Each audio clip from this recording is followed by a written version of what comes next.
नमस्कार। Next 9 live देख रहे हैं आप और मैं हूं आपके साथ प्रज्ञा सिंह। बहुत बहुत स्वागत है आपका हमारे आज के इस खास प्रोग्राम में। आज के इस प्रोग्राम में हम बात करेंगे श्रद्धा वालकर के केस की। बता दें कि श्रद्धा वालकर के केस में आए दिन कई चौंकाने वाले खुलासे हो रहे हैं। जिस तरह से इस केस के मुख्य आरोपी आफताब आमीन पूनावाला के कई घिनौनियत भरे कांड के बारे में अब सामने आ रही चीजें हर किसी को हैरान और परेशान कर रही हैं। सवाल लगातार यही उठ रहा है कि आखिरकार आफताब आमीन पूनावाला की कौन सी सच्चाई पर भरोसा किया जाए। हर बार ऐसा लगता है कि शायद आफताब अब इस सच के आगे कुछ नहीं बोलेगा, बस ये उसका एक आखिरी चेहरा है। लेकिन इस चेहरे के पीछे एक और चेहरा और इस चेहरे के पीछे एक और चेहरा। लगातार जिस तरह से एक के बाद एक ऐसी यहाँ पर आफताब की सच्चाई सामने आ रही है, उससे जुड़े ऐसे राज खुल रहे हैं जिसके बाद इंसानियत, प्यार या फिर रिश्तों जैसे जो चीजें हैं इन पर से हर किसी का भरोसा उठ जाएगा। आफताब का केस जब से सुर्खियों में आया है उसके बाद अब हालात ऐसा है, माहौल ऐसा हो चुका है कि अब लड़कियां डेटिंग ऐप या फिर ऑनलाइन किसी से भी बात तक करने से घबरा रही हैं। यहां तक कि कई लड़कियां अपने रिलेशनशिप्स को लेकर काफी ज्यादा घबराई हुई हैं। आपको बता दें कि इस वक्त जिस तरह से आफताब का एक ऐसा खौफनाक चेहरा सामने आ रहा है, उसके बाद कहीं ना कहीं दिल्ली ही नहीं बल्कि पूरा देश सहम चुका है कि आखिरकार कोई इस हद तक बर्बरता को कैसे पार कर सकता है। ये सवाल लगातार हर किसी के मन में उठ रहा है कि आखिरकार आफताब ने क्यों ऐसा किया, क्या गलती थी श्रद्धा की और आखिरकार क्यों श्रद्धा का ऐसा अंजाम आफताब ने किया। ये सवाल हर किसी के मन में उठ रहा है और आज इस सवाल का जवाब हम अपने आज के इस खास प्रोग्राम में देने की कोशिश करेंगे और साथ ही आपको ये भी बताएंगे कि आखिरकार पॉलीग्राफ टेस्ट में क्या कुछ आफताब ने उगला है और अब नार्को टेस्ट आफताब का होगा या नहीं। तो बिना किसी देरी के अपने इस खास प्रोग्राम की शुरुआत करते हैं। आपको बता दें कि आफताब आमीन पूनावाला का पॉलीग्राफ टेस्ट हो चुका है। इस दौरान आफताब ने कई चौंकाने वाले खुलासे किए हैं।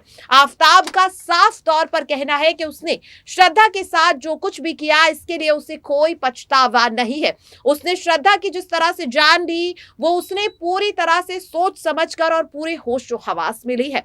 इसी के साथ श्रद्धा ही नहीं बल्कि यहां पर आफताब ने पॉलीग्राफ टेस्ट के दौरान यह भी बताया कि श्रद्धा के साथ साथ वो 20 से ज्यादा हिंदू लड़कियों को डेटिंग ऐप के जरिए अपने जाल में फंसाने की फिराक में था। उसने ये भी बताया कि जानबूझकर वो बम्बल नाम की डेटिंग ऐप के जरिए सिर्फ और सिर्फ हिंदू लड़कियों को ही अपने प्रेम जाल में फंसाता था। जिसके बाद अब कहीं ना कहीं लगातार ये केस लव जिहाद की ओर मुड़ता हुआ नजर आ रहा है। आफताब का ये साफ कहना है कि उसने श्रद्धा की जान ली है और इस बात का उसे कोई अफसोस नहीं है। इसी के साथ उसने पॉलीग्राफ टेस्ट के दौरान यह भी बताया है कि अगर श्रद्धा की जान लेने के आरोप में उसे फांसी भी हो जाएगी, उसकी जान भी चली गई तो उसे कोई अफसोस नहीं है। इसके साथ उसने ये भी कहा कि अगर आज उसकी जान भी चली जाती है, उसकी जिंदगी खत्म भी हो जाती है तो क्या हुआ, जन्नत में उसे हूर मिलने वाली है। इस तरह की बात आफताब कहता हुआ नजर आ रहा है। जिसके बाद एक बात तो साफ है कि वाकई में आफताब आमीन पूनावाला एक कट्टरपंथी सोच रखने वाला शख्स है, क्योंकि अब तक सिर्फ ये लग रहा था कि शायद आफताब ने गुस्से में आकर श्रद्धा की जान ली, लेकिन पॉलीग्राफ टेस्ट के दौरान ये साफ हो चुका है कि आफताब ने पूरी प्लानिंग के साथ और सोच समझकर श्रद्धा वालकर की जान ली है और सिर्फ श्रद्धा ही नहीं बल्कि कई और लड़कियों को वो अपना शिकार बनाने की फिराक में था। जहां एक और श्रद्धा को लेकर आफताब ने इतने चौंकाने वाले, हैरान करने वाले खुलासे किए तो वहीं दूसरी ओर आफताब ने श्रद्धा के पिता से माफी भी मांगी। जी हां, पॉलीग्राफ टेस्ट के दौरान आफताब ने कहा, सॉरी अंकल, मुझे माफ करना, मुझसे गलती हो गई। जिसके बाद अब सवाल यह उठ रहा है कि आखिरकार आफताब के दिमाग में चल क्या रहा है। डॉक्टर्स ही नहीं, दिल्ली पुलिस भी हैरान है कि आखिरकार आफताब किस मेंटालिटी का शख्स है। पॉलीग्राफ टेस्ट में भी डॉक्टर्स को गुमराह करने की कोशिश आफताब करता हुआ नजर आए। दिल्ली पुलिस के गुप्त सूत्रों की ओर से यह भी जानकारी आई है कि आफताब ने पॉलीग्राफ टेस्ट देने से पहले इस टेस्ट की पूरी तरह से रिहर्सल की थी, जिसके बाद अभी भी पुलिस को इस बात का शक है कि शायद पॉलीग्राफ टेस्ट के दौरान आफताब ने पुलिस को गुमराह किया है और अब यही वजह है कि आफताब का अब यहां पर नार्को टेस्ट भी होना है। जी हां, आपको बता दें कि कोर्ट से मंजूरी मिल चुकी है। कल यानी कि यहां पर 1 नवंबर को आफताब अमीन पूनावाला का नार्को टेस्ट भी होना है, जिसके लिए कई यहां पर तैयारियां हो चुकी है। कल कोर्ट से उसे एक बार फिर से हॉस्पिटल ले जाया जाएगा, जहां उसका नार्को टेस्ट होगा।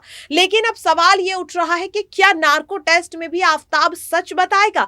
क्योंकि अगर पॉलीग्राफ टेस्ट में जहां आपकी एक एक एक्टिविटी को नोटिस किया जाता है, आपकी पल्स रेट, आपकी हार्ट बीट, हर चीज को पॉलीग्राफ टेस्ट में मशीन के जरिए आसानी से पकड़ा जा सकता है, क्या वो आफताब अमीन पूनावाला नार्को टेस्ट में पुलिस या डॉक्टर्स को गुमराह करने की कोशिश नहीं करेगा? क्योंकि लगातार यहां पर सवाल यही उठ रहा है कि आखिरकार आफताब से जुड़े अभी और कौन से ऐसे घिनौने राज हैं जो खुलने बाकी हैं। जहां एक और डिलीवरी बॉय ने आफताब की एक ऐसी घिनौनी हकीकत बताई, तो वहीं दूसरी ओर आफताब की एक गर्लफ्रेंड भी पुलिस के हाथ लग चुकी है, जिसने इस बात का खुलासा किया कि आफताब ने उसे भी प्रेम के जाल में फंसाया था। उसने एक अंगूठी गिफ्ट की थी अपनी गर्लफ्रेंड को और जब छानबीन हुई तो पता लगा कि यह अंगूठी आफताब ने श्रद्धा की जान लेने के बाद उसकी बॉडी से उस अंगूठी को लिया था और वही उसने अपनी उस दूसरी गर्लफ्रेंड को गिफ्ट कर दिया।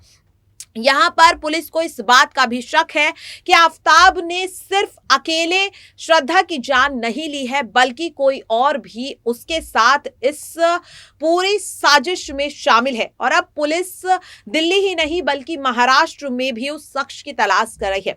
जिस तरह से जब से इस केस में ड्रग का कनेक्शन सामने आया है, यही वजह है कि अब उसका नार्को टेस्ट होना काफी ज्यादा जरूरी है, क्योंकि आफताब कहीं ना कहीं कई ऐसी सच्चाई, कई ऐसी चीजें हैं जो पुलिस से छुपा रहा है। लेकिन अब देखने वाली बात यह होगी कि नार्को टेस्ट में आखिरकार क्या सच्चाई निकलकर सामने आती है। जहां एक ओर हर किसी को नार्को टेस्ट का इंतजार है, तो वहीं दूसरी ओर यहां पर श्रद्धा के लिए इंसाफ की मांग लगातार बढ़ती हुई नजर आ रही है। जिस तरह से करीब आज से एक दिन पहले, यानी कि यहां पर अगर मैं बात करूं 29 नवंबर की सुबह जो खबर आई कि आफताब की जिंदगी पर खतरा मंडराता हुआ नजर आ रहा है, यानी कि जनता का गुस्सा अब इतना ज्यादा बढ़ चुका है कि जनता खुद आफताब को सजा देना चाहती है, क्योंकि अब यहां पर जनता को इस बात पर भरोसा नहीं है कि उसे सरकार से या फिर प्रशासन की ओर से उसके खिलाफ कोई कड़ा एक्शन लिया जाएगा। क्योंकि अगर बात करें यहां पर श्रद्धा केस की, तो 15 दिन से ज्यादा का वक्त बीत चुका है, लेकिन अभी तक कोई ऐसा फैसला नहीं आया है जिसके बाद श्रद्धा के पिता या फिर वो तमाम लोग जो श्रद्धा के लिए इंसाफ की मांग कर रहे हैं, उन्हें इस बात का भरोसा हो कि आफताब के खिलाफ कोई कड़ा एक्शन लिया जाएगा। लगातार इंतजार इसी बात का हो रहा है कि नार्को टेस्ट के बाद आखिरकार आफताब का और कौन सा घिनौना राज या घिनौना चेहरा सामने निकल कर आता है। लेकिन हाँ, एक बात तो साफ है कि अभी और भी कई ऐसे राज हैं जो आफताब अपने अंदर छुपाए बैठा है। लेकिन क्या वो राज निकल कर सामने आएंगे? क्या आफताब का पर्दाफाश होगा या नहीं? इंतजार रहेगा इस चीज का। फिलहाल के लिए इस खास प्रोग्राम में इतना ही। मुझे दीजिए इजाजत।